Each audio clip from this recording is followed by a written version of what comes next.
सर्वसामान्यांच्या हक्काचा आवाज जागर जनस्थान।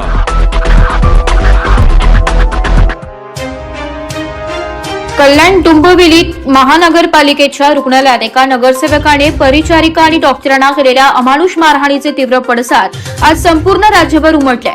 महाराष्ट्र गव्हर्नमेंट नर्सेस फेडरेशनच्या आवाहनानुसार आज 9 जुलै 2024 रोजी धुळे जिल्हा आणि स्त्री रुग्णालयातील परिचारिकांनी दंडावर काळ्या फिती लावून या भ्याड हल्ल्याचा तीव्र निषेध नोंदविलाय। वैद्यकीय कर्मचाऱ्यांवरील वाढते हल्ले हा अत्यंत चिंतेचा विषय बनला असून या घटनेतील दोषींवर कठोर कायदेशीर कारवाई करण्याची आणि कर्मचाऱ्यांच्या सुरक्षिततेची हमी देण्याची मागणी आता जोर धरू लागली आहे। धुळे जिल्हा रुग्णालयात कार्यरत असलेल्या कर्मचाऱ्यांपैकी तब्बल 90% कर्मचारी या महिला परिचारिका आहेत। रात्रीच्या वेळी काम करताना त्यांना अनेकदा असुरक्षिततेचा आणि भयावह वातावरणाचा सामना करावा लागतो, ज्यामुळे त्यांच्या जीवाला धोका निर्माण होऊ शकतो।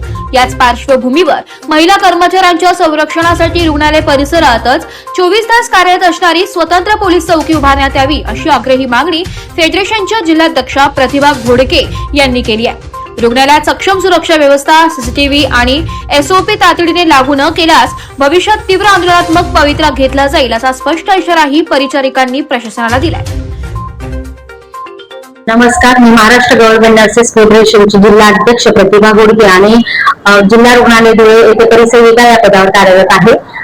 आज आम्ही काळ्या फिती लावून ज्या कामं केलेली आहेत ते यासाठी केलेली आहेत की कल्याण आणि डोंबिवलीमध्ये जो हिंसक प्रकार जो घडला आहे, त्या एका नगरसेवकांनी एका आमच्या परिचारिकाला आणि डॉक्टरांना जी मारहाण केली आणि गलिच्छ शिवीगाळ जी केलेली आहे, त्यासाठी आम्ही सगळ्यांनी जिल्हा रुग्णालय व श्री रुग्णालय येथे जाहीर निषेध आमच्याकडून आम्ही नोंदवलेला आहे आणि यासाठी कठोर शिक्षा ही झाली पाहिजे, कारण ह्या गोष्टी अनेक वेळा होत असतात। परिचारिकांच्या आणि महिला डॉक्टरांच्या संरक्षणासाठी देखील यंत्रणा इथे झाली पाहिजे।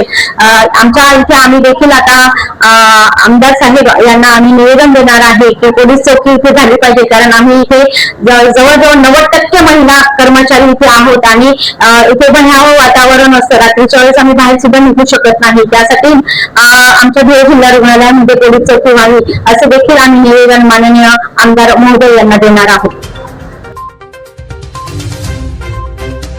जागर जनस्थानसाठी रूपक बिरारी, धुळे।